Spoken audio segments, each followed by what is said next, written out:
সমুদ্র সৈকতের পাশে হোটেল নিয়ে পুরাই সমুদ্র সৈকতের ভিউ দেখতে চান এমন একটা জায়গায় আপনাদেরকে নিয়ে যাব। হ্যালো এভরিওয়ান, আসসালামু আলাইকুম। আজকে একদম ফাইনালি চলে আসলাম একদম বিচের পাশে বড় একটা হোটেলে, হোটেল আনবাসি হোটেল। এটা কিন্তু একদম সুগন্ধা পয়েন্টের কাছে আলগনের পাশে এই হোটেলটা।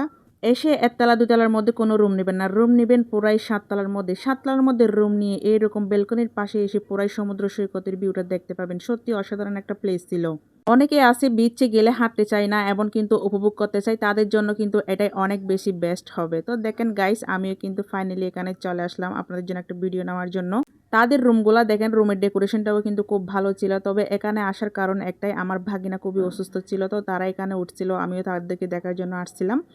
তো দেখেন আমার কিউট সে ভাগিনাটা আমি রিলসের মধ্যে দিয়েছিলাম, দেখেন একে দেখতে চলে আসলাম। সে অনেক অসুস্থ ছিল।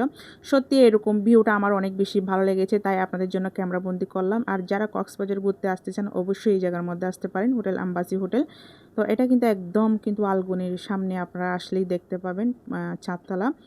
তো আসলে খুবই সুন্দর জায়গা। এই হোটেল থেকে নেমে সমুদ্র সৈকতে গেলে একটাকেও আপনাদের রিক্সা ভাড়া দিতে হবে না, হেঁটে হেঁটে যেতে পারবেন, একদম কাছে ওরকম। তো এইরকম নিত্য নতুন ভিডিও পেতে অবশ্যই চাট গায়ে কানে যাবার পেজটা ফলো করে পাশে থাকবেন, সুন্দর সুন্দর গঠনমূলক কমেন্ট করে। আল্লাহ হাফেজ।